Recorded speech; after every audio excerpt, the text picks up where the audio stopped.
BJP నాయకులంతా నరేంద్ర మోడీ పేరు చెప్పే గెలుస్తారు తప్ప ప్రధానమంత్రి ఆయన పెద్ద మనిషి, ఆయన అడుగుజాడలో నడుస్తూ మా కార్యక్రమం మేము చేసుకుంటూ మాకు కూడా సపరేట్గా పర్సనల్ ఇమేజ్ మాకు కూడా ఉంది. గెలిచిన తర్వాత కార్పొరేటర్లు అవినీతిలో చొచ్చుకొని పోతున్నారు. ఎవరో ఒక్కరిద్దరు ఉంటే ఉండొచ్చు, కాకపోతే భారతీయ జనతా పార్టీ ఉన్న ప్రతి కార్యకర్త లీడరు అవినీతికి ఎట్టి పరిస్థితుల్లో పాడుపడరు. ఒకవేళ అవినీతిలో పాడుపడ్డారంటే భారతీయ జనతా పార్టీ కార్యకర్త కాదు, లీడర్ కాదు. నీతి నిజాయితీ పరులే ఉన్నటువంటి బీజేపీ నాయకులు ఎందుకు కార్పొరేటర్ స్థాయిలో అత్యధిక సంఖ్యలో గెలవలేకపోతున్నారు? మన భారతీయ జనతా పార్టీ పరిపాలన గురించి కానీ, భారతీయ జనతా పార్టీ లీడర్ల గురించి కానీ మంచి అవగాహన ఉంటేనే కాబట్టి 50 జిహెచ్ఎంసీ కార్పొరేటర్లు గెలిచామంటే మామూలు విషయం కాదు. ఓటు విలువ తెలియక ముఖ్యంగా పేదల వాళ్ళు డబ్బుకి కానీ, మద్యానికి కానీ, బిర్యానీకి కానీ అమ్ముడుపోతున్నారు.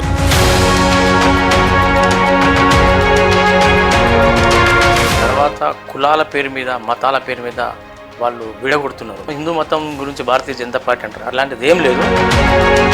ఒక లీడర్లతో పెద్ద మొత్తంగా సభ పెడతారు. జై శ్రీరామ్ అని మీరు ఒక నినాదం చెప్తారు. హిందూ దేశం కాబట్టి, హిందువులే ఎక్కువ సంఖ్యలో ఉంటారు కాబట్టి హిందువులను గురించి పలకరించేది సర్వసాధారణం. ఎందుకు మీకు ఎదగనియలేరు? ఎందుకు పదవులు రాలేరు? మీకు లోకల్గా ఉండే నాయకులు దుష్ప్రచారం చేసి నా మీద దెబ్బతీయాలనేసి ఏదో విధంగా నన్ను వెనుక నెట్టాలనే ఉద్దేశంతో మరి తన డివిజన్ విడిచిపెట్టి మోతీనగర్ డివిజన్లో ఎందుకు కాంటాక్ట్ చేస్తున్నారు? గతంలో మోతీనగరు, మూసాపేట కలిసే ఉన్నది. కలిసి ఉన్నప్పుడే నేను అక్కడ సమానంగా సర్వీస్ ఇచ్చాము.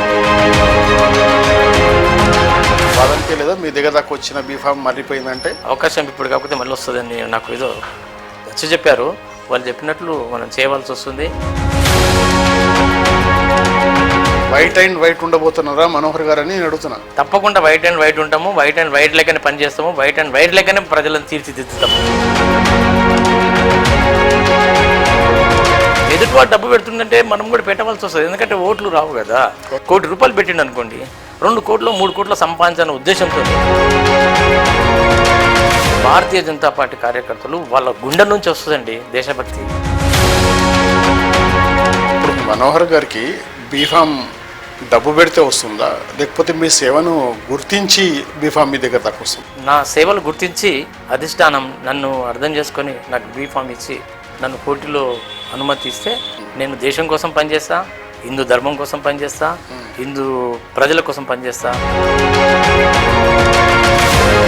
బీఫామ్ మనోహర్ గారికి రాకపోతే పార్టీ మారుతారా? లక్ష్మీభారత్ పార్టీ వచ్చింది, చిరంజీవి పార్టీ వచ్చింది, కేసీఆర్ పార్టీ వచ్చింది, ఇట్లా పార్టీలు చాలా మంది ఆఫర్ చేశారు. ఈరోజు లీడర్ ప్రోగ్రాంలో మన గెస్ట్ మరి బీజేపీ పార్టీ సీనియర్ నాయకుడు పిట్ల మనోహర్. మరి మోతీనగర్ నుంచి మరి ఈసారి ఖచ్చితంగా బీజేపీ పార్టీ నుంచి భారీలో నిలుస్తాను. నాకు ఇక చివరి అవకాశం, నాకు ప్రజలు కూడా ఆశీర్వదించాలి, పార్టీ కూడా దీవెనించాలి. ఖచ్చితంగా నా ఆశయం ఏమదో నేను నెరవేర్చుకుంటానే తన తాపేత్రన. మరి ఇప్పుడు తన మనతోటి ఉన్నాడు, కలిసి మనం మాట్లాడే ప్రయత్నం చేస్తాం. మనోహర్ అన్న నమస్తే. నమస్తే అన్న, జై శ్రీరామ్. జై శ్రీరామ్. చాలా రోజులకు మనం కలిసినాం. అవునన్నా, చాలా రోజులు. ఎట్లా ఉంది బీజేపీ పార్టీ గ్రౌత్? ఎట్లా ఇమేజ్ పెరుగుతూ ఉందా లేకపోతే డౌన్ అవుతుందా? లేదు, పెరుగుతూ ఉంది, రోజు రోజుకి పెరుగుతూ ఉంది. అన్ని పార్టీలో పోల్చుకుంటే మా పార్టీ అంటే భారతీయ జనతా పార్టీ పెరుగుతుంది అన్న. నరేంద్ర మోదీ గారు చేసిన కార్యక్రమాలకి, ఆయన చేసిన సంక్షేమ పథకాలు కానీ, దేశ రక్షణే కాకుండా ప్రపంచ దేశాలకు కూడా ఆదర్శంగా ఉన్నారు కాబట్టి ఆయన దృష్టిలో పెట్టుకొని బీజేపీ పార్టీ. ఇప్పుడు మీ బీజేపీ నాయకులంతా నరేంద్ర మోడీ పేరు చెప్పే గెలుస్తారు తప్ప మీ పేరు చెప్పుకొని గెలిచేంత సత్తా ఈ క్యాడర్లకు లేదా, మీ నాయకత్వానికి లేదంటారా? అలానే ఏం లేదు. నరేంద్ర మోడీ గారు మాకు ప్రధానమంత్రి, ఆయన పెద్ద మనిషి, ఆయన అనుగుణంగానే ఆయన అడుగుజాడలో నడుస్తూ మా కార్యక్రమం మేము చేసుకుంటూ మాకు కూడా సపరేట్గా పర్సనల్ ఇమేజ్ మాకు కూడా ఉంది. మా ఇమేజ్ తోడుతో నరేంద్ర మోదీ గారు చేసిన పనులు కూడా మేము చెప్పుకుంటూ ముందుకెళ్తుంటాం. ఇప్పుడు చాలా మంది చెప్తారు నరేంద్ర మోడీ ఆశయాలు, నరేంద్ర మోదీ అడుగుజాడలు నడుస్తున్నామని చెప్తారు. కానీ ఆచరణలోకి వస్తే మాత్రం శూన్యంగా ఉంటుంది. ఎందుకంటే నరేంద్ర మోడీ ఏమో అవినీతి పరువుడు కాదు. కానీ ఇక్కడ వచ్చే వరకు క్రింది స్థాయిలో వచ్చే వరకు గెలిచిన తర్వాత కార్పొరేటర్లు అవినీతిలో చొచ్చుకొని పోతున్నారు. ఇది మనోహర్కు సాధ్యమా అసాధ్యమా? మీరు చెప్పింది అవినీతికి ఎత్తునంటే అందరు కార్పొరేటర్లు అలా లేరండి, ఎవరో ఒక్కరిద్దరు ఉంటే ఉండొచ్చు. కాకపోతే భారతీయ జనతా పార్టీ ఉన్న ప్రతి కార్యకర్త లీడరు అవినీతికి ఎట్టి పరిస్థితుల్లో పాడుపడరు. ఒకవేళ అవినీతిలో పాడుపడ్డారంటే భారతీయ జనతా పార్టీ కార్యకర్త కాదు, లీడర్ కాదు. ఎందుకంటే దేశ రక్షణ కోసం, హిందూ సాంప్రదాయం కోసం, హిందూ ధర్మం కోసం పనిచేసేవాడు, టైం టు టైం ఇచ్చేవాడు, క్రమశిక్షణ గలవాడు భారతీయ జనతా పార్టీ కార్యకర్త. అంటే బీజేపీ నుంచి ఎన్నికైన ఏ కార్పొరేటర్ కూడా కరప్టెడ్ ఈ రోజుకి లేరంటారా? నేను ఇందాకన్నా కదా, ఎవరో ఒకరిద్దరు ఉంటే ఉండవచ్చు, కాకపోతే అంత కరప్షన్ అయితే బీజేపీలో ఉండదు అని ఖచ్చితంగా చెప్పగలుగుతాం. మొత్తం మీద సిద్ధాంతాలకైతే కట్టుబడి ఉంటారు. సిద్ధాంతాలకు కట్టుబడి ఉంటాము, అధిష్టానానికి కట్టుబడి ఉంటాము. మాకు ఎవరైతే లీడర్స్ ఉంటారో వాళ్ళు చెప్పిన ప్రకారంగా, ఆదేశాల ప్రకారంగా, వాళ్ళు ఇచ్చిన సూచనల ప్రకారంగా నడుచుకుంటాం, క్రమశిక్షణతో నడుచుకుంటాం. మరి ఎందుకు ఇంత నీతి నిజాయితీ పరులే ఉన్నటువంటి బీజేపీ నాయకులు ఎందుకు కార్పొరేటర్ స్థాయిలో అత్యధిక సంఖ్యలో గెలవలేకపోతున్నారు? ఎందుకు వెళ్ళలేదండి? లాస్ట్ జిహెచ్ఎంసీ ఎన్నికల్లో అందరితో 150 డివిజన్లలో సుమారు 50 వరకు మేము గెలుచుకున్నాము. మళ్ళీ భారతీయ జనతా పార్టీ పరిపాలన గురించి కానీ, భారతీయ జనతా పార్టీ లీడర్ల గురించి కానీ మంచి అవగాహన ఉంటేనే కాబట్టి 50 అంటే 50 జిహెచ్ఎంసీ కార్పొరేటర్లు గెలిచామంటే మామూలు విషయం కాదు కదండి. అంటే నరేంద్ర మోడీ హైకమాండ్ ఎందుకంటే నా ఆదర్శంగా తీసుకుంటే ఇంకా మొత్తానికి టౌన్ అంతా సిటీ సరౌండింగ్ మొత్తం జిహెచ్ఎంసీ అంతా 75 లేదా 80% మంది గెలవాలి. అటువంటి గ్రాఫ్ ఎందుకు పడిపోతుంది? ఎందుకు గెలవలేకపోతున్నారు? అంటే నాయకత్వం లోపం ఉన్నదా, లీడర్ లోపమా, లేకపోతే ఇక్కడ కార్యకర్తల లోపమా? నరేంద్ర మోడీ చరిస్మా పేరైతే చెప్తా ఉన్నారు, మరి ఎందుకు అంత అసాధ్యమైపోతుంది? అంటే మీరు చెప్పినట్లు నాయకత్వం లోపం అనేది కొద్దిగా ఉన్నది. దాంతోపాటు ప్రజలు కూడా పూర్తి స్థాయిలో అర్థం చేసుకోవాలి. అర్థం చేసుకొని పార్టీ ఎవరు నాయకుడు, ఏ పార్టీ ఎవరు మనకు అందుబాటులో ఉంటారు, ఎవరు మనకు సంక్షేమ పథకాలు కానీ ఇంకా అభివృద్ధి కార్యక్రమాలు కానీ ముందుకు వస్తారో వాళ్ళకు ఓటేయాలని ఒక విధంగా ముందుకెళ్తే తప్పకుండా మేము ముందుకెళ్తాం. కాకపోతే ప్రజలలో కూడా చాలా వరకు ఓటుని అమ్ముకుంటున్నారు.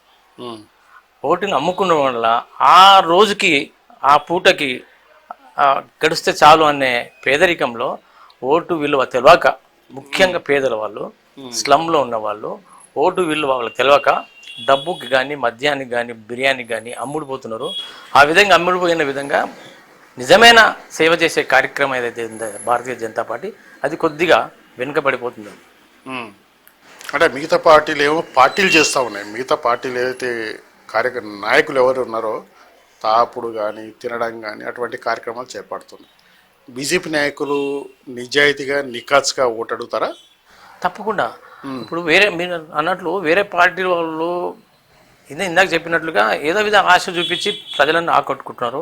తర్వాత కులాల పేరు మీద, మతాల పేరు మీద వాళ్ళు విడగొడుతున్నారు.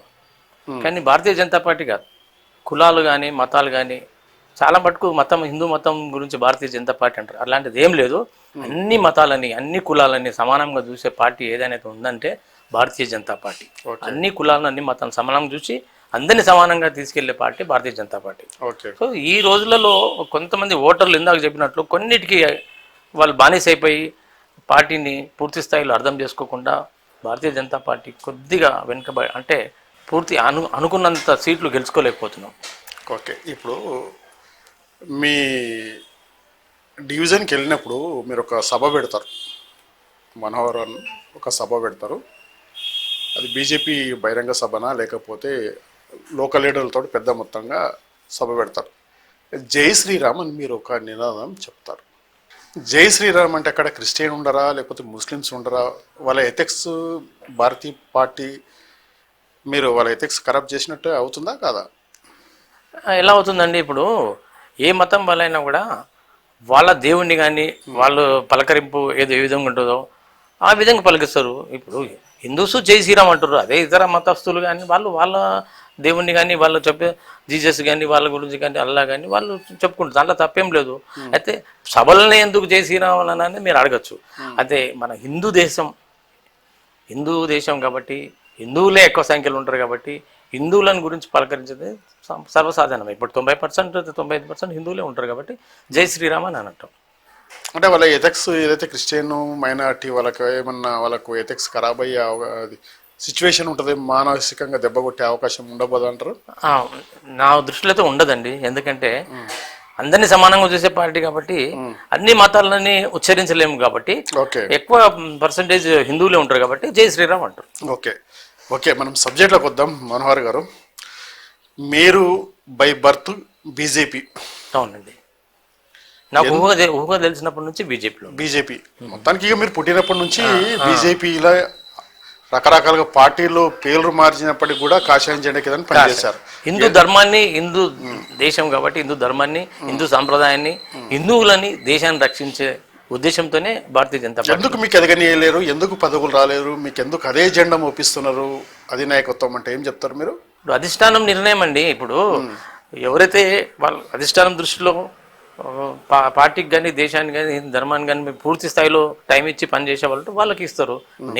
నేను చేస్తున్నాను. నాకంటే సీనియర్స్ చాలా మంది ఉండేమో, అందుకే వాళ్ళకి అవకాశం వచ్చింది, నాకు అవకాశం రాలేదు. పోయిన సంవత్సరం కూడా చాలా మీకన్నా సీనియర్ అయితే ఎవరు లేరు, అంత జూనియర్లు తప్ప. కానీ మీ మనోహర్కే దెబ్బతీసే విధంగా పార్టీకి కక్ష కట్టిందంటారా? పార్టీ కాదు, లోకల్గా ఉండే నాయకులు దుష్ప్రచారం చేసి నా మీద దెబ్బతీయాలనేసి ఏదో విధంగా నన్ను వెనక నెట్టాలనే ఉద్దేశంతో లోకల్ లీడర్స్ అధిష్టానానికి సూచించిరేమో, అందుకే నాకు అవకాశం రాలేదేమో నేను అనుకుంటున్నాను. ఓకే, మరి ఇప్పుడు మీరు డైరెక్ట్ అధిష్టానంతో మనోహర్ కనెక్ట్ అయ్యారంటారా, లేకపోతే మళ్ళీ ఇండైరెక్ట్గా వెళ్తున్నారా? ఇప్పుడు అధిష్టానం తెలిసింది అసలు మనోహర్ అంటే ఏంది, అసలు ఈయన ఏం చేస్తున్నాడు పార్టీ గురించి పూర్తి స్థాయిలో అధిష్టానానికి తెలిసింది. ఇప్పుడు లోకల్ లీడర్స్ కూడా ఇంకా మనోహర్ని ఇంకా మనము తప్పుడు ప్రచారం చేయడానికి వీలు లేదు అనే విధంగా నేను పార్టీ కోసం శ్రమించాను. గతంలో నాకు అవకాశం రాకున్నా కూడా ఎవరైతే కార్పొరేటర్గా నిలబడ్డారో అతన్ని గెలిపించే దాంట్లో పూర్తి స్థాయిలో నేను కృషి చేశాను. అందరు తెలిసిన విషయమే, నేను ప్రత్యేకంగా చెప్పుకోవాల్సిన అవసరం లేదు, అందరు తెలిసిన విషయమే. అతన్ని గెలిపించుకున్నాను. ముఖ్యంగా కూకట్పల్లిలో 9 డివిజన్లలో నా ఒక్క డివిజనే, మూసాపేట్ డివిజనే కార్పొరేటర్ గెలిచారు. అది చాలా సంతోషం. ఆ విషయంలో నేను చాలా సంతృప్తి చెందాను. నాకు ఒక ఆనందంగా కూడా ఉంది. ఎందుకంటే నేను చేసిన ఫలితం అది. నేను కాదు, నాతో పాటు కార్యకర్తలు, తర్వాత నాయకులు, ప్రతి ఒక్కరి సహకారాలతో గెలిపించుకున్నాం. ఓకే, మరి మీకు అంత బలమైంది, పార్టీ బలంగా ఉన్నారు, కార్యకర్తలు బలంగా ఉన్నటువంటి మనోహర్ గారికి మరి తన డివిజన్ విడిచిపెట్టి మోతీనగర్ డివిజన్లో ఎందుకు కాంటాక్ట్ చేస్తున్నారు? అంటే ఇక్కడ ఓటమి పాలవుతున్నారు అని ఒక భయానిగా, లేకపోతే అక్కడ ఆదరిస్తున్నారు ప్రజలనే, అక్కడ ప్రజలు మిమ్మల్ని ఆహ్వానిస్తున్నారా, అక్కడ ఎంకరేజ్మెంట్ చేస్తున్నారా? ఎందుకు మీరు వేరే డివిజన్కి వెళ్ళవలసి వస్తుంది? అంటే మీరు మోతీనగర్ తర్వాత మూసాపేట వేరుగా ఈ మధ్య జరిగింది. అవును, మన గతంలో మోతీనగర్ మూసాపేట కలిసే ఉన్నది. కలిసి ఉన్నప్పుడే నేను అక్కడ సమానంగా సర్వీస్ ఇచ్చాము యాజ్ ఎ డివిజన్ ప్రెసిడెంట్గా. సో నాకు అక్కడ ఇంట్రెస్ట్గా ఉంది. మీరు అన్నట్లుగా అక్కడ ప్రజల ఆదరణ ఉంది. అక్కడ లోకల్ పీపుల్స్ కూడా నాకు ఆహ్వానిస్తున్నారు. అక్కడ మొగ్గు చూపుతున్నాను. ఇక్కడ కూడా ఉంది, లేదంటలేను. కాకపోతే ఈ డివిజన్ కొద్దిగా నాకు డివిజన్ డివైడ్ అయినట్లో బాలానగర్ వరకు ఎక్స్టెన్షన్ చేశారు. ఓకే, సో అందులో అందరు తెలుసు మనకి. కాకపోతే కొద్దిగా ఇబ్బంది అవుతుందని నాకు మోతీనగర్ ఎన్నుకోవాల్సి వచ్చింది. మోతీనగర్లో నాకు మంచి అవకాశాలు ఉన్నాయి. అక్కడ అంతా ఎడ్యుకేషన్ పీపుల్ ఉంటారు, జై శ్రీరామ్ అనే వాళ్ళు కార్యకర్తలు కూడా ఎక్కువ ఉంటారు. మొత్తానికి మనోహర్ గెలుపు కోసం ఎక్కువ పనిచేసే వాళ్ళు ఉంటారు అనే ఉద్దేశంతో. మనోహర్ గెలుపు కోసం కాదు, ముఖ్యంగా భారతీయ జనతా పార్టీ గెలుపు కోసం, నరేంద్ర మోడీ గారి గెలుపు కోసం కృషి చేస్తారు. మనోహరే నిలబడతాడు, మనోహరే గెలుస్తాడని కాదు. అఫ్ కోర్స్ నాకు కూడా చరిస్మా ఉంది, లేదని భారతీయ జనతా పార్టీ గెలుస్తుంది. ఓకే, ఇప్పుడు గతంలో కూడా మీకు బీఫామ్ దగ్గర దాకా వచ్చింది, తర్వాత అది యూటర్న్ తీసుకుపోయింది. దానికి ఎట్లా చూస్తారు మీరు? బాధ అనిపించలేదా మీ దగ్గర దాకా వచ్చిన బీఫామ్ మర్రిపోయిందంటే? ఖచ్చితంగా అనిపిస్తుందండి. కాకపోతే మనకు ఒక అధిష్టానం ఉంటుంది, పెద్దలు ఉంటారు, వాళ్ళు చెప్పిన విధంగా నడుచుకోవాలి. అవకాశం ఇప్పుడు కాకపోతే మళ్ళీ వస్తుందని నాకు ఏదో నచ్చ చెప్పారు. వాళ్ళు చెప్పినట్లు మనం చేయవలసి వస్తుంది. అదేవిధంగా నేను పోయినసారి వదులుకోవాల్సి వచ్చింది. వేరే వాళ్ళకి అవకాశం ఇచ్చాము. అయినా పోయి మేము గెలిపించుకున్నాం. నేను గెలిచినా, భారతీయ జనతా పార్టీ క్యాండిడేట్ గెలిచినా సమానంగా అనుకునే ఉద్దేశంతో గెలిపించుకున్నాం. గెలిచిన అతను కూడా మనకు బాగానే కార్యక్రమాలు చేశాం, అందరం కలిసి చేశాం. కార్పొరేటర్ కూడా మంచి సహకారాలు అందించారు. అభివృద్ధి పనులు చాలా చేపట్టాము. ఏ డివిజన్ లేని పనులన్నీ మేము ఇక్కడ మా డివిజన్లో చేశాము. తప్పకుండా భారతీయ జనతా పార్టీ. కానీ ఏ ఒక్క రోజు కూడా ఎమ్మెల్యే మీ డివిజన్కు రానటువంటి డివిజన్ ఏదంటే మూసపేట డివిజన్. అది అవునంటారా కాదంటారా? అట్లేం లేదండి. ఎమ్మెల్యే గారు చాలాసార్లు వచ్చారు. ఎమ్మెల్యే గారు వచ్చినప్పుడు మాకు కూడా పార్టీలకు అతీతంగా మమ్మల్ని ఆహ్వానిస్తాడు. ఏదన్నా అభివృద్ధి కార్యక్రమంలో కానీ ఇక్కడ భారతీయ జనతా పార్టీకి పేరు రాకూడదని చెప్పేసి ఏదైతే మైనార్టీ కళ్యాణ లక్ష్మికి సంబంధించిన చెక్కులు కావచ్చు, లేకపోతే అభివృద్ధి పథకం ఎక్కడనో మీటింగ్ పెట్టి ఎక్కడనో ఉండి అక్కడనే పిలిపించుకున్నటువంటి సందర్భాలు ఎమ్మెల్యే కావంటారా? అఫ్కోర్స్ ఉండొచ్చు. ఆయనకు అనుకూలంగా అంటే అందరికి తిరిగి ఇవ్వడం కంటే ఒకే దగ్గర వేస్తే అనుకూలంగా ఉన్న ఉద్దేశంతో పిలిచి ఇవ్వచ్చు. కానీ ఇందాక మీరు ఒక మాట అన్నారు, ఎమ్మెల్యే గారు ఓన్లీ వాళ్ళ క్యాండిడేట్కే, వాళ్ళకి తెలిసిన వాళ్ళకే చేస్తారు. అట్లాంటిది అయితే మాకేం కనబడలేదు. ఎందుకంటే బీజేపీలో ఉన్న కార్యకర్తలకు ఈ మధ్య కేసీ గారు ఇచ్చిన కార్లు, మన అభివృద్ధి కార్యక్రమాలు కదా, తర్వాత అన్ని డివిజన్లకు ఇచ్చినంత ఫండింగ్ మూసపేట డివిజన్కి ఇచ్చారంటారా? ఇచ్చారు, మా కార్యకర్తలకు ఇచ్చారు. నాకు బాగా తెలిసిన వాళ్ళందరికీ ఇచ్చారు. విరిగా చేయలేదు, వేరేమి విడిగా చూడలేదు. భారతీయ జనతా పార్టీ కార్యకర్తలు కూడా ఇచ్చారు. అఫ్కోర్స్ మీరు అన్నట్లుగా ఎక్కువ మొత్తంలో అక్కడ ఇచ్చి ఉండొచ్చు, తక్కువ మొత్తంలో ఇక్కడ ఇచ్చి ఉండొచ్చు. ఏ కార్యక్రమాలు, అభివృద్ధి కార్యక్రమాలు కానీ, ఈ సంక్షేమ పథకాల గురించి కానీ ఏమైనా కూడా ఎక్కువ మొత్తంలో వాళ్ళు ఉంటుంది కదా ఇంకా పార్టీ అన్నప్పుడు. రైట్. ఇప్పుడు మీరు పార్టీ కోసం కష్టపడ్డారు, ప్రజల కోసం కష్టపడబోతున్నారు. పడుతున్నాం, కంటిన్యూ పడతాం కూడా, ఎప్పటికీ పడతారు. ఏం అభివృద్ధి కనిపిస్తుంది మీరు అక్కడ గెలిస్తే? మోతీనగర్లో కాలనీస్ ఎక్కువ ఉన్నాయి, స్లమ్ కూడా ఉంది. స్లమ్లో ఉన్న ప్రజలకి అన్ని విధాలుగా సంక్షేమ పథకాలు అందే విధంగా మోదీ గారు చేసినట్టు కార్యక్రమాలు, సంక్షేమ పథకాల గురించి వివరించి వాళ్ళకి అందే విధంగా మేము కృషి చేస్తాము. ముఖ్యంగా వైద్యము, విద్య లేని వారికి తప్పకుండా వారికి వైద్యము, విద్య ఇప్పించే ప్రయత్నం చేస్తాము. స్లమ్లలో ఇంకా కొన్ని వైద్యశాలలు కానీ, స్కూల్స్ కానీ ఏర్పాటు చేసే ప్రయత్నం చేస్తాము. అదేవిధంగా ఈ కాలనీ విషయంలోకి వస్తే వాళ్ళకి కూడా కొన్ని పార్కులు కానీ, కొన్ని పార్కులు డెవలప్ కాలేదు, పార్కుల గురించి కానీ, కమ్యూనిటీ హాల్ గురించి కానీ, ఇంకా ఇతర ప్రజలకు ఉపయోగపడే కార్యక్రమాలు చేపడతాం. ఓకే, మీరు ఏజ్లో పెద్ద అయినా నేను అడుగుతా ప్రశ్న, రాజకీయ నాయకులు వైట్ షర్ట్ ఎందుకు వేస్తారండి? ఖద్దర్ అనేది మన స్వదేశీ మ్యానుఫ్యాక్చరింగ్. మన స్వదేశానికి మన వర్కర్లకి, మన ఖాదీ వాళ్ళకి, వాళ్ళకి ఉపాధి కల్పించే విధంగా మన దేశంలో తయారు చేసే ఖద్దర్ని వేయాలి. ఎందుకంటే మనం ఉపాధి కల్పించాలి. విధంగా ఎక్కడనో మ్యానుఫ్యాక్చరింగ్ అనే వస్తువులను కానీ, బట్టలను కానీ వేసుకుంటే మన డబ్బు తీసుకెళ్ళి వేరే వాళ్ళకి ఇవ్వడం, ఎందుకంటే మన డబ్బు మన దగ్గరే ఉండాలి. కాబట్టి ఖాదీ నేతలకి మనము వాళ్ళకు ఉత్సాహపరిచి వాళ్ళ దగ్గర మనం ఖాదీ షర్ట్ వేసేయాలని ఆదర్శంగా ఖాదీ షర్ట్ వేసుకుంటాం. ఇంకొక క్వశ్చన్, మీరు వైట్ షర్ట్ ఎందుకు వేయాలి? ఖాదీలో చాలా రకాలుగా ఉంటాయి కానీ అడగొచ్చు. అవును, వైట్ షర్ట్ ఎందుకు వేయాలనేది క్వశ్చన్. వైట్ షర్ట్ ఎందుకు వేయాలంటే అది దేనికి సంకేతం? నా ఉద్దేశం ప్రకారము తెలుపు అనేది నిర్మలంగా, ఏ ప్రాబ్లమ్స్ లేకుండా, అంటే ఇతరులను ఈజీగా, మనసు ఎలాగో తెల్లగా ఉంటుందో మల్లెపువ్వులాగా మనసు కూడా తెల్లగా ఉన్నదని తెలియడానికి వైట్ షర్ట్ వేసి అందరితో సమానంగా తెలుపుగా ఉంటాం మేము. కులాలకు, మతాలకు, ఇతర వాళ్ళకి భేదాలు లేకుండా అందరితో సమానంగానే తెలుపుని ఎంచుకొని తెలుపుని వేసుకుంటాం అని మీరు భావిస్తున్నారు? నేను భావించడమే కాదు, అది నిజమని అనుకుంటున్నా. నేను చెప్పేది, వైట్ షర్ట్ వేస్తే మనము ఎంత వైట్గా ఉంటాము అనేది క్వశ్చన్. వైట్గా ఉంటారా, ఆ షర్టును బ్లాక్ చేస్తారా రేపు మీరు గెలిచిన తర్వాత మనోహర్ గారు అనేది సూటి ప్రశ్న. అఫ్కోర్స్ మేము వైట్ షర్ట్ వేయడంలో ఉద్దేశం ఏంటంటే మేము అందరినీ సమానంగా చూస్తాము, మా మనసు కూడా నిర్మలంగా, మాకు స్వచ్ఛగా వైట్గా ఉంటుంది, మిమ్మల్ని కూడా వైట్ చేస్తాము అనే ఉద్దేశంతో మేము వైట్ చేస్తాం. అంటే మీరు కరప్టెడ్ కారంటారా? 100% కరప్ట్ ఎక్కడ మేము చేయలేదు. వైట్ షర్ట్ కున్న మీనింగ్ అది. వైట్ వైట్ అండ్ వైట్ ఉండబోతున్నారా మనోహర్ గారు అని నేను అడుగుతున్నా. తప్పకుండా వైట్ అండ్ వైట్ ఉంటాము, వైట్ అండ్ వైట్ లెక్కనే పనిచేస్తాము, వైట్ అండ్ వైట్ లెక్కనే ప్రజలను తీర్చిదిద్దుతాం. మరి మీకేం బెనిఫిట్ కాంటాక్ట్ చేసి గెలిచిన తర్వాత ఇంత డబ్బు పెట్టుకొని ఖర్చు పెట్టుకున్న తర్వాత మీకు లాభార్జన లేనిది ఎందుకు కాంటాక్ట్ చేయాలి మనోహర్ గారు అంటే? ఒక విషయం, ఏదైనా కార్పొరేటర్ కానీ ఎమ్మెల్యే కానీ ఎంపీ కానీ ఎవరైనా కాంటాక్ట్ చేస్తున్నారంటే ముఖ్యంగా ప్రజల ఆదరణ ఉండాలి.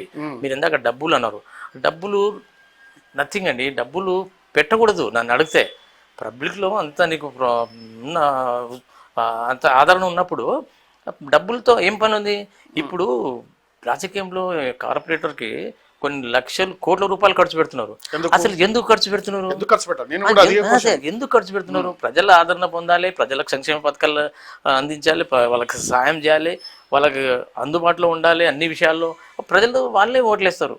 కానీ ఈ రోజులలో డబ్బు డబ్బు డబ్బు, బిజినెస్ బిజినెస్. ఇది సేవా కార్యక్రమం. రాజకీయ నాయకుడు అనేది సేవా సేవా కార్యక్రమంలో నువ్వు డబ్బు పెట్టి ఎన్నుకోబడ్డ తర్వాత నీ డబ్బు నువ్వు ఎలా విధంగా తీసుకుంటావు, రికవర్ చేయాలి, చేసుకుంటారు. ₹1,00,00,000 పెట్టిండు అనుకోండి, 2 కోట్లు 3 కోట్ల సంపాదించిన ఉద్దేశంతో 10 కోట్లు 20 కోట్లు కోట్ల మీద కోట్లు సంపాదించాలి. ఆ ఉద్దేశం వాళ్ళు కొంతమంది ఉన్నారు. సేవ చేసేవాళ్ళు, సేవలో తృప్తి పొందే వాళ్ళు, డబ్బులు పరిస్థితి కంపల్సరీ. ఎదుటివాడు డబ్బు పెడుతుందంటే మనం కూడా పెట్టవలసి వస్తుంది, ఎందుకంటే ఓట్లు రావు కదా. ఓట్లు రావాలంటే డబ్బు ఖర్చు పెట్టాలి. అయితే మీరు అన్నట్లుగా డబ్బుతోనే మనుషులు దోచుకోలేము, డబ్బుతోనే ఓట్లు సంపాదించలేము. అన్ని మంచి కార్యక్రమాలు చేస్తూ ప్రజలలో ఉంటూ ప్రజలకు అందుబాటులో ఉంటూ వాళ్ళకి సంక్షేమ పథకాలు అందిస్తూ వాళ్ళతో తోడుగా నీడుగా వాళ్ళ ఎంట ఉండి మంచికి చెడ్డకి వాళ్ళ ఎంబడి ఉండి పనిచేసేవాడు నాయకుడు. వాళ్ళకి డబ్బు పెట్టే అవసరం లేదు. కానీ మీరు అన్నట్లుగా బిజినెస్ అయిపోయింది. ఆ బిజినెస్ నువ్వు ఇంత పెడతావు, ఎంత పెడతావు అంత. అంటే నువ్వు డబ్బులు ఎందుకు పెడతావు? నువ్వు డబ్బులు అవసరమే లేదు. కాకపోతే డబ్బులు పెట్టే వాళ్ళు ఎక్కువైపోయారు, సేవ చేసే వాళ్ళు ఉన్నారు, కానీ వాళ్ళు డబ్బులు దాటికి తట్టుకోలేక వాళ్ళు వెనుకబడిపోతున్నారు. చెప్తారా మీరు? అదే చెప్తారా, నేను డబ్బు ఖర్చు పెట్టాను, నాకు ఓటేస్తారా తప్పకుండా అని చెప్పేసి హామీ తీసుకుంటారా మీరు ప్రజల నుంచి? డబ్బులు మాత్రం ఇవ్వము. డబ్బులు ఖర్చు పెట్టమా అంటే కొన్ని పరిస్థితుల్లో ఖర్చు పెట్టవలసి వస్తుంది. ఏదంటే ఇప్పుడు ఓటు వేయడానికి వచ్చారో, లేకపోతే కన్విజింగ్ చేయడానికి వెళ్ళామో, లేకపోతే ఇంకేదో పని చేద్దాం, భోజనం ఖర్చు, భోజనాలు పెట్టాలి, వాళ్ళకు రావడం పోవడం చూసుకోవాలి. అది ఆ మాత్రం కంపల్సరీ పెట్టవలసి వస్తుంది. వాళ్ళంతా వాళ్ళు వచ్చే వాళ్ళు తక్కువ మంది. ఒక విషయం చెప్తా, భారతీయ జనతా పార్టీలో కార్యకర్తల గురించి చెప్తున్నాను. మీరు అన్ని కార్యకర్తలను తీసుకోండి. భారతీయ జనతా పార్టీ కార్యకర్తలు వాళ్ళ గుండె నుంచి వస్తుందండి దేశభక్తి, ప్రజాసేవ చేయాలండి.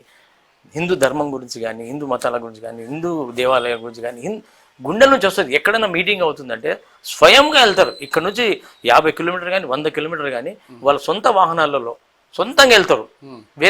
వేరే పార్టీ వాళ్ళు వెళ్ళరు అంటారు, పోతుండొచ్చు. కానీ భారతీయ జనతా పార్టీలో ప్రతి కార్యకర్త, ఏ కార్యకర్త బెనిఫిట్ లేకున్నా కూడా ఆశించాడు, ఏం ఆశించాడు. ప్రతి కార్యకర్త తీసుకోండి, మీరు ప్రతి కార్యకర్తను తీసుకోండి, ఆశించాడు. వాళ్ళు భారతీయ జనతా పార్టీ కార్యకర్త ఒక సైనికుడు. భారతదేశానికి ఏ విధంగా అయితే బార్డర్లో సైనికులు పనిచేస్తున్నారో, వాళ్ళు ఎంతో కష్టపడి రాత్రనక పగలనక ఎండలో వానలో చలికి వణుకుతూ పనిచేస్తున్నారో వాళ్ళతో సమానం భారతీయ జనతా పార్టీ కార్యకర్త.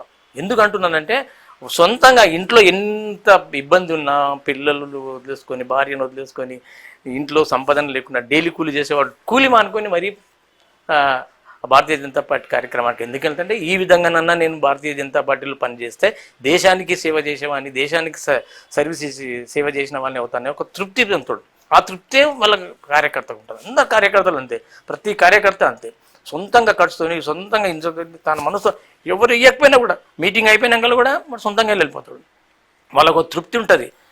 డబ్బులు ఇస్తేనే వస్తాము, డబ్బులు చేస్తేనే చేస్తాను అని భారతీయ జనతా పార్టీలో లేరు కార్యకర్తలు. చాలామంది కార్యకర్తలు చూసినా మీరు కూడా చూసి ఉండొచ్చు. నా అనుభవంతో చెప్తున్నాను. భారతీయ జనతా పార్టీ అన్నాడు కార్యకర్త ఒక సైనికుడు. ఇప్పుడు మనోహర్ గారికి బీఫామ్ డబ్బు పెడితే వస్తుందా, లేకపోతే మీ సేవను గుర్తించి బీఫామ్ మీ దగ్గర దాకా వస్తుందా? నేను బీఫామ్ కోసం అయితే డబ్బు పెట్టుకోలేను. నా సేవలు గుర్తించి అధిష్టానం నన్ను అర్థం చేసుకొని నాకు బీఫామ్ ఇచ్చి నన్ను పోటీలో అనుమతి ఇస్తే నేను చాలా సంతోషపడతాను. బీఫామ్ ఇస్తాననే అనుకుంటున్నాను. బీఫామ్ మనోహర్ గారికి రాకపోతే పార్టీ మారుతారా?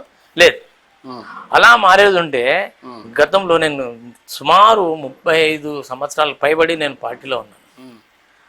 సుమారు చాలాసార్లు నాకు ఆఫర్లు వచ్చాయి. నేను దేశం కోసం పనిచేస్తా, హిందూ ధర్మం కోసం పనిచేస్తా, హిందూ ప్రజల కోసం పనిచేస్తా, హిందూ సాంప్రదాయం గురించి పనిచేస్తా, గుళ్ళు గోపురాలు కాపాడడానికి కూడా పనిచేస్తాను. ఎందుకంటే గతంలో నాకు ఎన్టీ రామారావు గారు పార్టీ పెట్టిన తర్వాత, ఆయన చనిపోయిన తర్వాత హరికృష్ణ గారు పార్టీ పెట్టారు, అన్న తెలుగుదేశం అని పెట్టారు. అక్కడ నుంచి మనుషులు వచ్చారు మా ఇంటికి కార్లో, అంబాసిడర్ కార్లు అప్పుడు. అక్కడ నుంచి మనుషులు వచ్చి మనోహర్ వెతుక్కుంటూ వచ్చారు. మనోహర్ అప్పుడు నన్ను అక్కడ ఏరియాలో, నేను గతంలో సనత్నగర్లో ఉండేవాడిని, మా ఏరియాలో మనోహర్ అనకుండా బీజేపీ మనోహర్ అనేవాడిని. బీజేపీ మనోహర్ ఎక్కడ ఇల్లు అని కనుక్కొని ఇంటికి వచ్చారు, డబ్బులు తీసుకొని మా పార్టీలో చేరండి, మాకు సాయం చేయండి అని. కానీ నేను ససేమీరా, నేను దేశం కోసం పనిచేస్తున్నాను, ధర్మం కోసం పనిచేస్తున్నాను, పార్టీ మా ఆదర్శం కోసం పనిచేస్తున్నాను, అంతేగాని పార్టీ మారే ప్రసక్తే లేదని. ఆ విధంగా ఇంకా చాలా పార్టీలు వచ్చాయి. లక్ష్మీపార్వతి పార్టీ వచ్చింది, చిరంజీవి పార్టీ వచ్చింది, కేసీఆర్ పార్టీ వచ్చింది. ఇట్లా పార్టీలు చాలామంది ఆఫర్ చేశారు. తర్వాత అలా అనుకున్నారు, ఎట్టి పరిస్థితుల్లో మనోహర్ దగ్గరికి వెళ్ళొద్దు, మనం వెళ్ళినా శూన్యం అని నా దగ్గర రావడం మానేసి. మీరు పార్టీ మారరు, మీ సిద్ధాంతాలు మారరు, పదవులు ఎక్కారు. పదవులు అధిష్టానం గుర్తిస్తే ఇస్తే తప్పకుండా తీసుకుంటాం. అదొక ఆశ ఉంటుంది కదా చేయాలని. గతంలో నాకు డివిజన్ ప్రెసిడెంట్ ఇచ్చారు, చాలా సంతోషం. ఓకే, నామినేట్ పదవి పక్కన పెడదాం, ఎలక్టెడ్ పదవి అనేది మీకు ఇప్పటివరకు రాని సందర్భం చాలా. అధిష్టానం ఏ విధంగా చూస్తుంది అంటే, ఎవరికి ప్రజల ఆదరణ ఉంది, ఎవరికి టికెట్ ఇస్తే గెలుస్తారని ఆలోచించి ఇస్తారు. నేను గెలుస్తాను, నాకు ప్రజా ఆదరణ ఉందంటే తప్పకుండా నాకు ఇస్తారు. అంటే మీకు ఇప్పటిదాకా గెలుస్తారని ఆ ప్రజల ఆదరణ లేదని మీకు ఇవ్వలేరా బీఫామ్? ప్రజల ఆదరణ ఉంది, తప్పకుండా నాకు గెలుస్తాను నేను. ఓకే, ఇప్పుడు మీరు మోతీన్ నగర్ నుంచి కాంటాక్ట్ చేస్తున్నారు, ఏముంది మీ మేనిఫెస్టో, ఏముంది, ఏం అభివృద్ధి చేయదలుచుకున్నారు, గతంలో జరిగినటువంటి అభివృద్ధి ఏంటిది? గతంలో కూడా మీ కార్పొరేటరే ఉన్నారు, మీ మీ పార్టీ నాయకుడే ఉన్నారు, మరి ఇప్పుడు మీరు కొత్తదాన్ని ఏం చేయబోతారు అక్కడ? గతంలో మా బీజేపీ కార్పొరేటర్ గారు అన్ని విధాలుగా అక్కడ కార్యక్రమాలు చేశాము. ముఖ్యంగా నాలా విషయము అక్కడ చాలా ఇబ్బందిగా ఉండే. నాలా ముతినగర్లో స్లమ్లో నాలాలు పాకుతుంటాయి. ఆ స్నానాలు వర్షం పట్టినప్పుడు ఇళ్ళలోకి వచ్చే నీళ్లు చాలా ఇబ్బందిగా ఉండేది. కబీర్ నగర్లో అక్కడ నాలా కార్యక్రమాన్ని మా కార్పొరేటర్ గారు చేపట్టాము. మేమందరం కలిసి నాలాని పూర్తి స్థాయిలో పూర్తి చేశాము. ఇప్పుడు అదొక్కటి మాకు పెద్ద ప్లస్ పాయింట్. అది కాకుండా కూడా ఇంకా కార్యక్రమాలు పెండింగ్లు ఉన్నాయి. అన్ని కార్యక్రమాలు చేసుకుంటూ వచ్చాం అంచెలంచెలుగా. ఇంకా కొన్ని కార్యక్రమాలు పెండింగ్ ఉన్నాయి, అభివృద్ధి కార్యక్రమాలు కానీ ఇంకా ఇతరితర సంక్షేమ కార్యక్రమాలు కానీ అవన్నీ కూడా పూర్తి చేస్తాను. ముఖ్యంగా స్లమ్లో ఇందాక చెప్పినట్లు స్లమ్లో ఉన్న వాళ్ళకి వైద్య విద్య ఉచితంగా అందించే ప్రయత్నం చేస్తాం. ఇప్పటికి కూడా మేము మెడికల్ క్యాంపులు లాంటిది పెడతా ఉన్నాము. చిన్న చిన్న వాళ్ళకి ఫీజు కట్టుకునే వాళ్ళకి కొద్దిగా ఏదో మాకు తోచినంత ఆర్థిక సాయం చేస్తున్నాము. పదవిలో కార్పొరేటర్గా గెలిస్తే పూర్తి స్థాయిలో చేస్తానని. విద్యను కూడా కార్పొరేట్ స్థాయికి ప్రభుత్వ పాఠశాలలు తీసుకొస్తారా? తప్పకుండా తీసుకొస్తామండి. ఇప్పుడు ఎమ్మెల్యే గారు కానీ ఇంకెవరు ఇతర వాళ్ళు ఎవరైనా కూడా మాకు రావాల్సిన మాట, మాకు డివిజన్కి రావాల్సింది తప్పకుండా ఫైట్ చేసి తీసుకుంటాము. యాజ్ ఏ కార్పొరేటర్గా ఫైట్ చేసి ప్రజలకు అందే విధంగా ఫైట్ చేస్తాం. వైకుంఠ ధామాలు కూడా కొంచెం బాగలేనటువంటి సిచ్యువేషన్లో కూడా కనిపిస్తున్నాయి అక్కడ. అవునవును, ముఖ్యంగా మనిషి అనేవాడు చివరికి పోయి చేరేది అక్కడే కాబట్టి వైకుంఠ ధామాలు గతంలో గవర్నమెంట్ చేసింది, కానీ ఇంకా కొన్ని చేయలేదు. అవి కూడా వైకుంఠ ధామాలు కూడా తప్పకుండా అన్ని విధాలుగా అభివృద్ధి చేసే విధంగా ప్రయత్నం చేస్తాం. ఇప్పుడు ఏదైతే రోజు రోజుకు ఖర్చులు పెరుగుతానో, ఒక చిన్న ఫంక్షన్ చేయాలన్నా, పెళ్ళిళ్ళు చేయాలన్నా ఫంక్షన్లకు పోతే ₹1,00,000 ఖర్చు అవుతుంది. మరి స్లమ్ ఏరియాకి సంబంధించినటువంటి ఒక మినీ ఫంక్షన్ మనోహర్ గెలిచిన తర్వాత కడితే బాగుంటుందని ప్రజలు ఒక ఆకాంక్ష ఉంటుంది కదా. మా మేనిఫెస్టోలో ఉందండి. ఉందా? తప్పకుండా. ఎందుకంటే ఇప్పుడు పేదవాళ్ళు ఎక్కడ పెద్ద పెద్ద హాళ్ళల్లో పెద్ద చేయలేరు. సో మనము అక్కడ గవర్నమెంట్ స్థలాలు ఉన్నాయి, ప్రజలతో కలిసి ఆ ఏరియాలో ఉన్న నాయకులతో కలిసి బస్తీ లీడర్లతో కలిసి ఉన్న గవర్నమెంట్ స్థలాన్ని చూసి ప్రజలకు ఉపయోగపడే విధంగా మంచి ఫంక్షన్ హాల్ కట్టే విధంగా ప్రయత్నం చేస్తాం. అది మా మేనిఫెస్టోలో ఉంది, అది తప్పకుండా చేస్తాం. ఏం చెప్తారు ఇప్పుడు స్లమ్ ఏరియాకి సంబంధించినటువంటి ఇల్లు లేని వాళ్ళకు ఇళ్ళ స్థలాలే కానీ లేకపోతే డబుల్ బెడ్రూమ్ ఏమైనా కేటాయిస్తారా? ఇల్లు లేని వారికి తప్పకుండా మేము ప్రయత్నం చేస్తాము. ప్రభుత్వము మీరు అన్నట్లుగా మొన్న డబుల్ బెడ్రూమ్లు అనేటివి ఎక్కువ శాతము వాళ్ళ పార్టీ వాళ్ళకి వెళ్ళినాయని తెలుసు.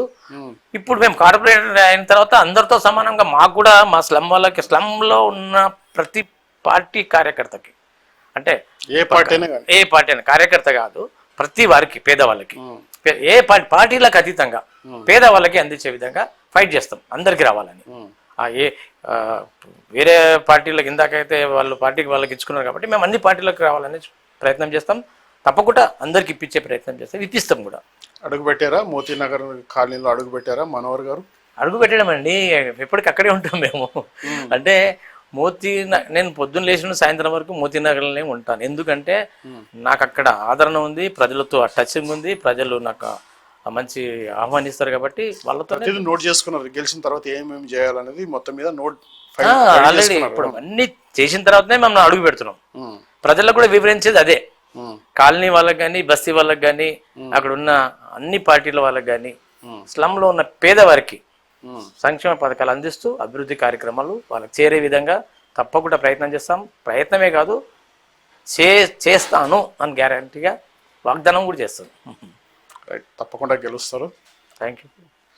ఎందుకంటే ఇప్పటివరకు అవకాశం రాలేదు, ఇప్పుడు అవకాశం వచ్చింది, తప్పకుండా గెలుస్తారు. రైట్, ఏదైతే పార్టీ జెండా మోసినటువంటి మనోహర్ గారికి మరి పార్టీ గుర్తించి రేపు బీఫాం కనుక ఇస్తే ఖచ్చితంగా గెలిచే తీరుతానని తన ఒక గట్టి నమ్మకం. రెండో అంశం ఏదైతే ఉందో అక్కడ సంబంధించినటువంటి అభివృద్ధి ఏదైతే జరగదేదో మరి పార్టీలకు అతీతంగా ఫంక్షన్లు కావచ్చు, వైద్యం కావచ్చు, విద్య కావచ్చు, అక్కడ ఏది కొరత లేకుండా నా చివరి అవకాశం కాబట్టి ఖచ్చితంగా ప్రజలకు అంకితం చేస్తాను నా సర్వీస్ అనేది తను చెప్తున్నారు.